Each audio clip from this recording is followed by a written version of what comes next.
मैं माननीय अध्यक्ष महोदय को निवेदन करता हूं कि आप प्रेस वार्ता प्रारंभ कर सकते हैं।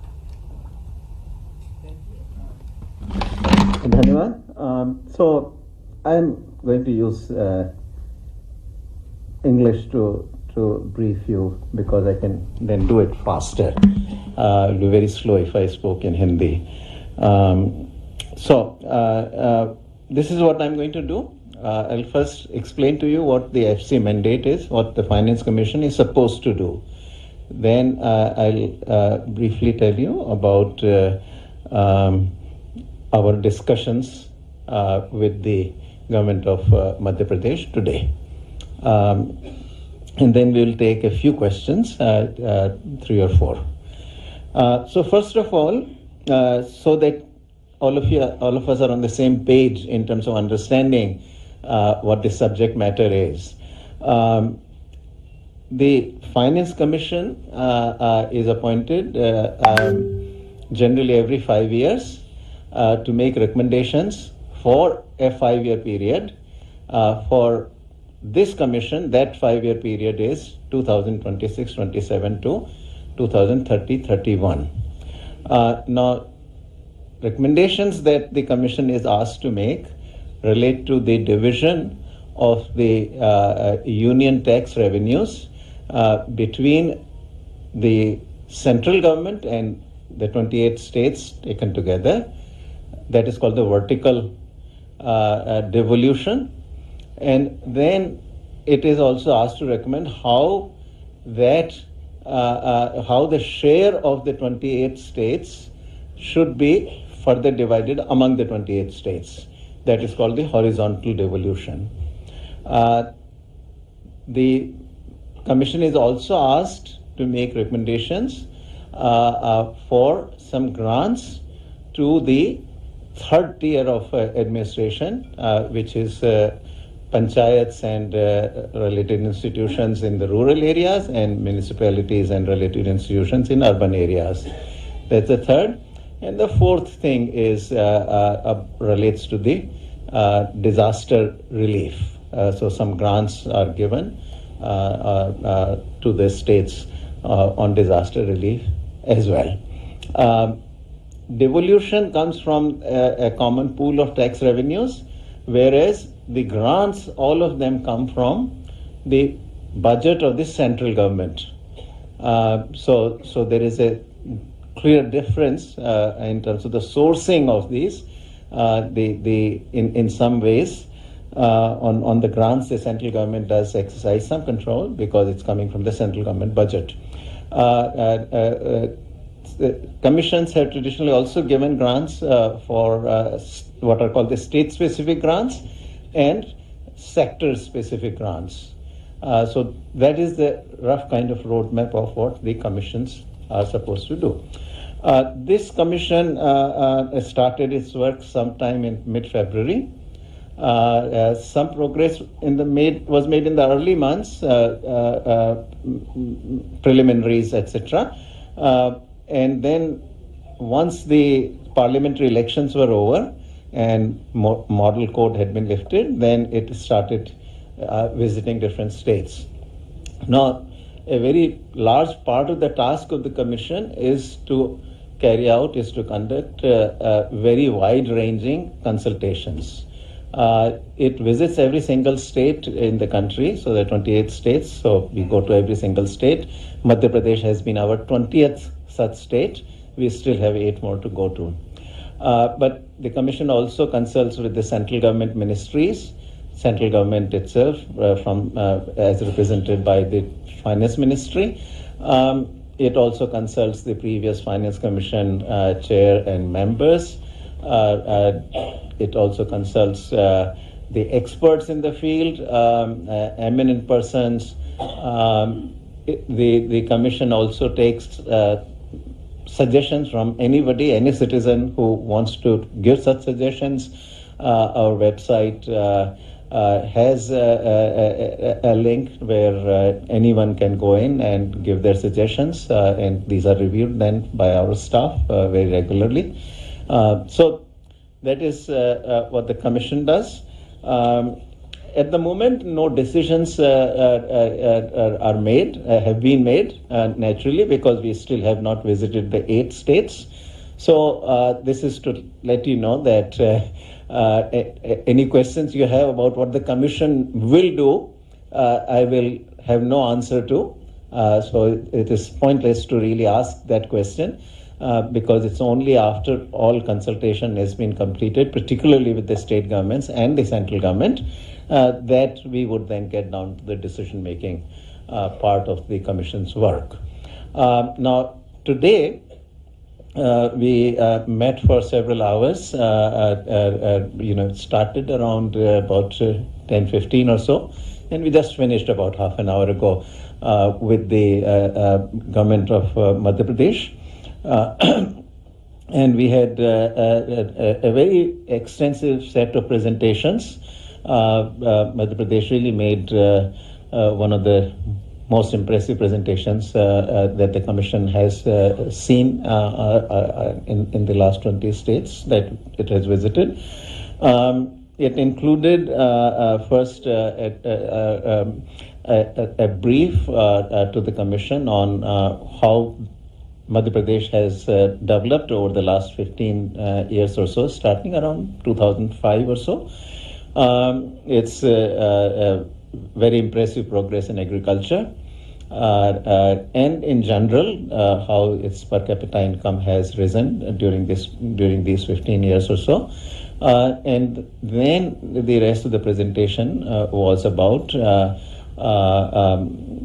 two sets of things. One, what its future roadmap is, and then what. Then it also had a very long section on, obviously, the financial issues, which is the core of the Finance Commission's mandate, where it described how the finances have evolved. It also described what its needs are during the 2026-27 to 2030-31 5-year period of this Finance Commission, and how it would like the Finance Commission, this 16th Finance Commission, to devolve both vertically and horizontally. In terms of the roadmap of economic development, so this, Madhya Pradesh was also one of the few rare states which talked about, how what its plan is to be a Viksit Madhya Pradesh, just as the Prime Minister has talked about Viksit Bharat. So clearly the state government is very aware that it also, as Bharat moves towards Viksit Bharat, Madhya Pradesh must also move towards Viksit Madhya Pradesh. And in that context, it laid out that now that success in agriculture has been achieved, while they will continue to build on that success in agriculture, the big ambition in the next several years is to industrialize Madhya Pradesh.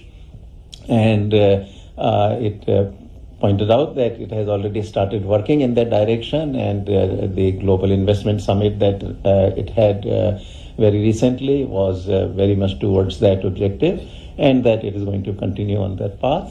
And it then gave more detailed discussion of industrial policy as it is being evolved, industrial policy as it is going to unfold over the next several years, policy on tourism, policy on energy.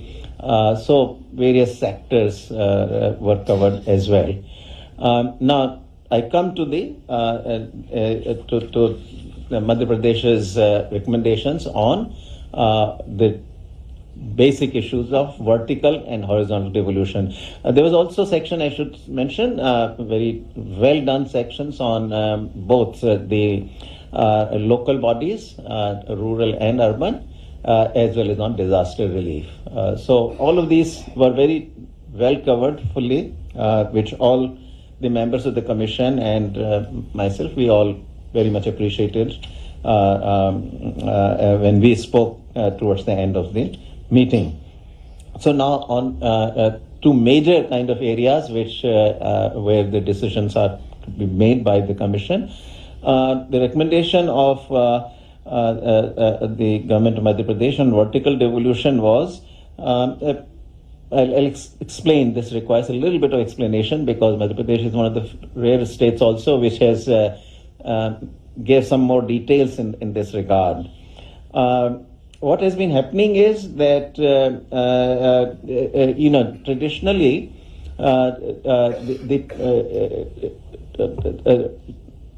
the pool of resources, which is called the divisible pool, it is not the entire universe of taxes. What the way it works out is that there are certain taxes that go directly to the state governments.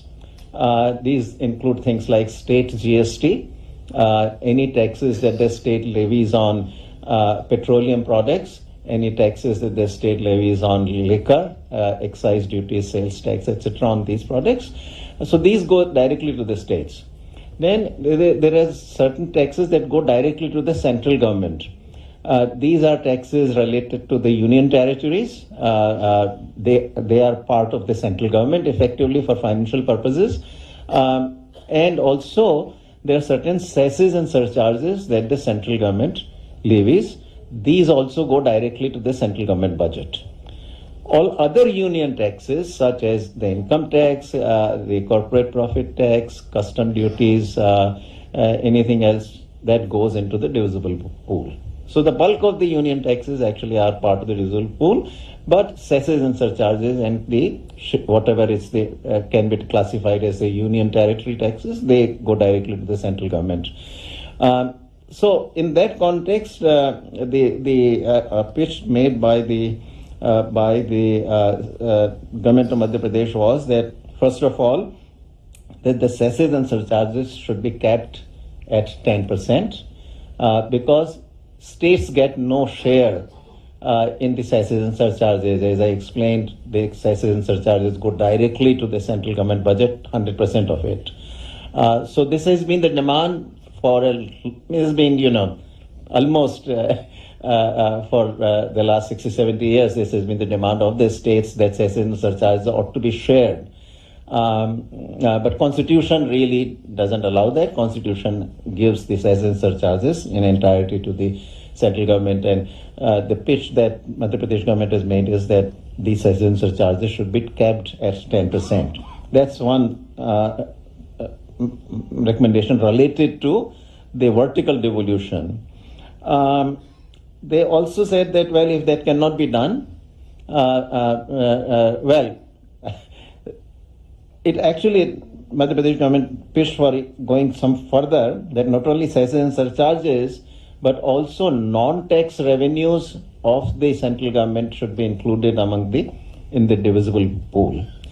And it then made this recommendation for vertical division of the resources, that if all the central government revenues, including cesses and surcharges, and non-tax revenues are included in the divisible pool, so all gross revenues are shared, then the current division of resources between the center and state, which is at 41%, is fine.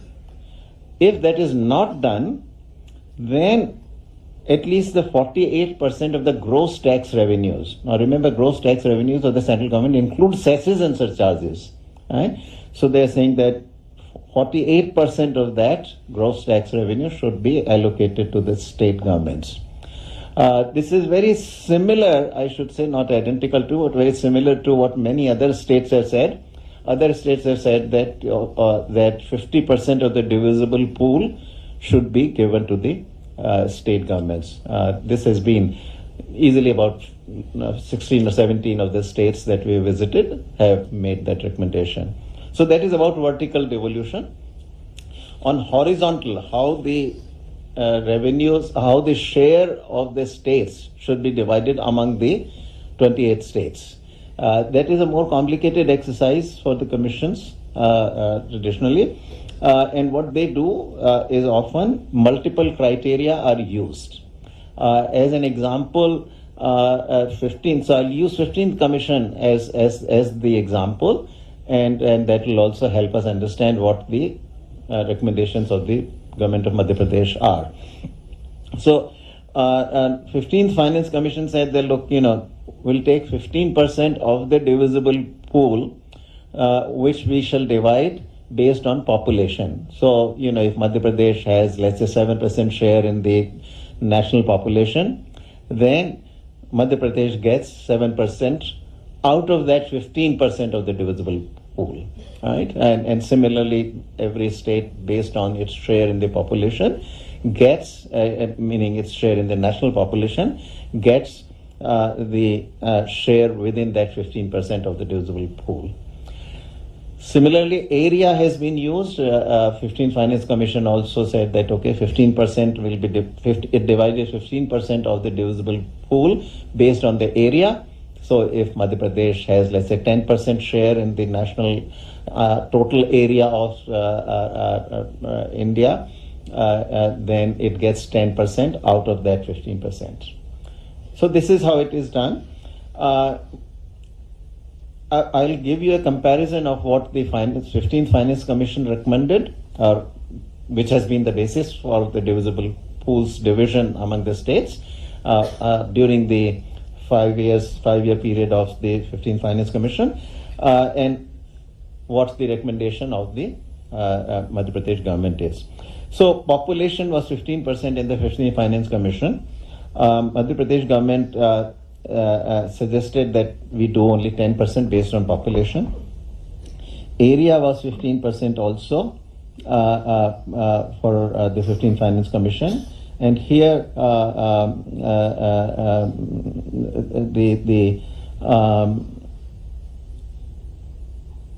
let me see, this is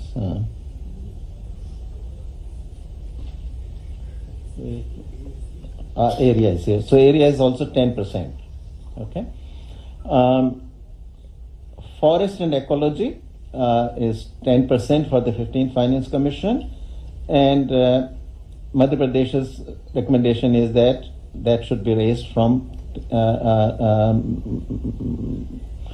10 to 15%. Okay, so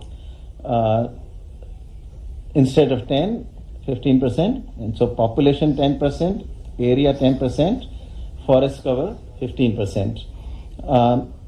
Now, one of the very important criteria that especially last 4 or 5 commissions have used is the income distance. So there is a very large component of equity objective in how the successive commissions have divided this share of the states. In a nutshell, what it does is it gives a larger devolution of that part of the slice of the divisible pool. The smaller is the per capita income. So it takes a distance of the per capita income, of the given state from the richest state with the highest per capita income. And based on how much that distance is, the allocation is given to the particular state. So on income distance criterion, 15th Finance Commission had given out 45% of the total pie.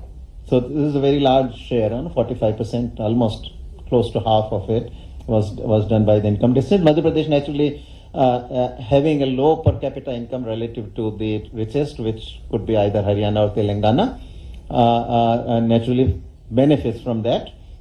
So on income distance, however, Madhya Pradesh said instead of 45%, 40%.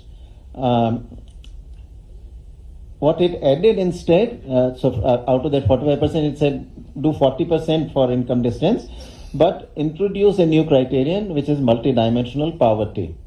Meaning the higher the poverty, the larger the devolution to that particular state. So 5% of the weight it assigns to then multidimensional poverty. Then the remaining part for the 15th were tax and fiscal effort was 2.5%. That is, how much the state raises its own taxes. That was also included, and 2.5% weight was given to that. And demographic performance was the last variable that the 15th Finance Commission used. This was the total fertility rate. That the lower the total fertility rate, the larger the devolution. That was given a weight of 12.5.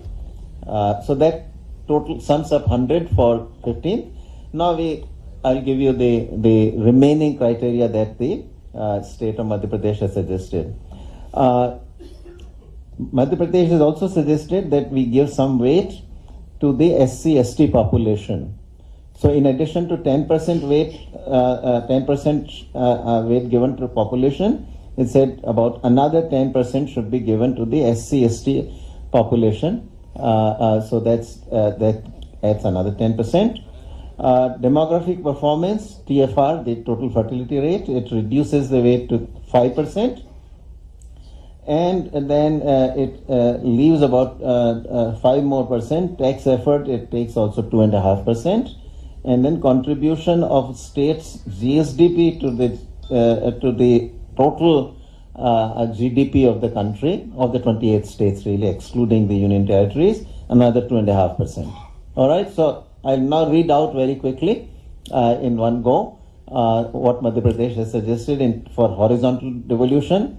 Population 10%, states share in SC/ST population 10%, demographic performance, that is total fertility rate, 5%, income distance 40%, multidimensional poverty index 5%, area 10%, forest cover 15%, tax effort 2.5%, contribution to the total GSDP, that's 2.5%. So altogether, that's 100%. So those are the recommendations, and there were certain recommendations on local body grants, increasing those grants to the local bodies. Also, division should be more between urban and rural. Madhya Pradesh recommendation is that it should be 40 for urban and 60 for rural. And similarly, some recommendations on the disaster relief. So that's the total sum. We'll take the questions. Manoj, mic दे दो, mic देना भाई, mic. Just one by one. Thank you, sir. Please. Sir, I am Manoj Sharma. I am from News 18. My question is, you must have heard that observation of the Supreme Court. Are we not creating a class of parasites? So you have been visiting, as you have pointed out, some 17 states so far. So how these freebies schemes or these populist measures by state governments, not only in Madhya Pradesh, in the entire country, how these schemes are affecting financial health of that particular state? And as a finance commissioner and as finance experts, what do you think about this? What is your take? So right now I speak on behalf of the Commission, and since no decisions have been made by the Finance Commission, I'm afraid I can't answer you that question.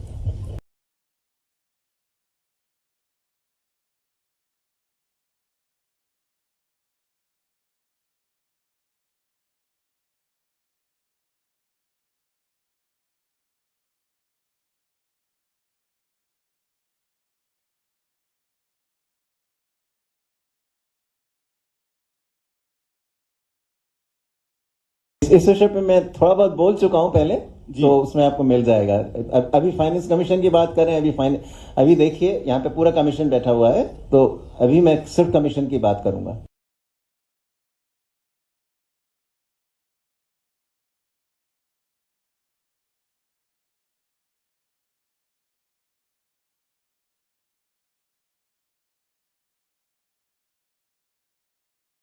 Introduce कहाँ से? मैं Nitendra Sharma, free press journal से. हाँ, सारी चीजें जो की हैं वो well with in acceptable parameters में हैं. इस पर विचार करेगा कमीशन, पर क्या निर्णय होगा वो मैंने आपको पहले ही कह चुका हूं कि निर्णय के बारे में अभी क्योंकि कोई निर्णय हुआ नहीं है, मैं कुछ कह नहीं सकता. Sir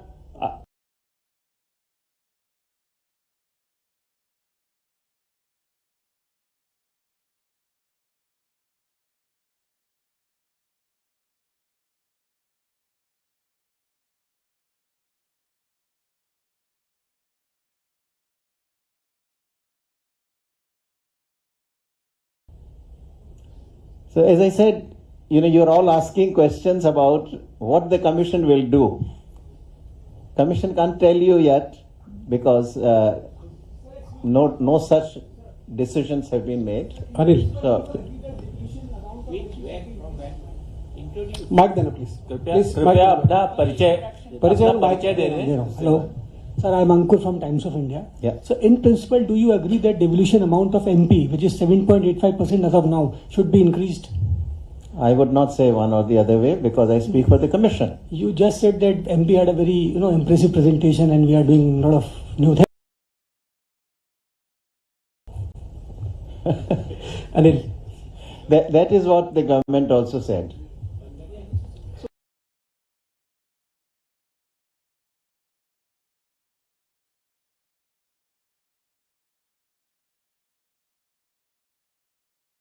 Discussion. How can I say anything about MP without saying anything without saying about somebody else who you want MP to be increased?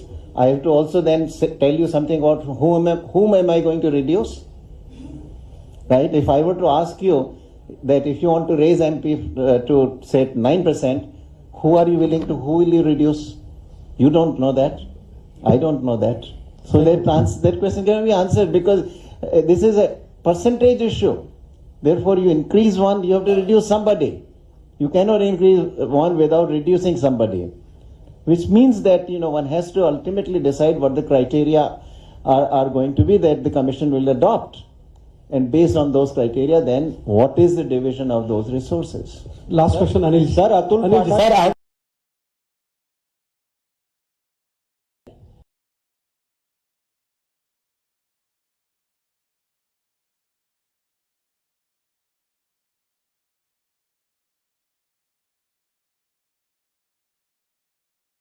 हाँ ठीक है, आप recommendations हमारी अल्टीमेटली ऑफ कोर्स निर्णय फाइनल जो है उस सेंट्रल गवर्नमेंट अभी बहुत सारे राज्य मुफ्त में बहुत सारी स्कीमें दे रहे हैं, तो क्या आपके फार्मूले में ये शामिल होगा कि उन राज्यों को और पैसा दे दिया जाए?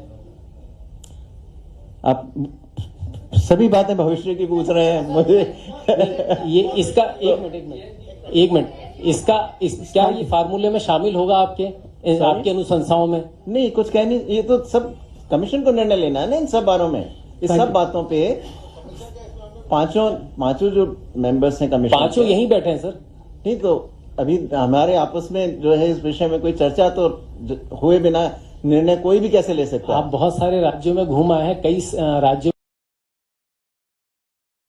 लेकिन मुझे थैंक यू सर.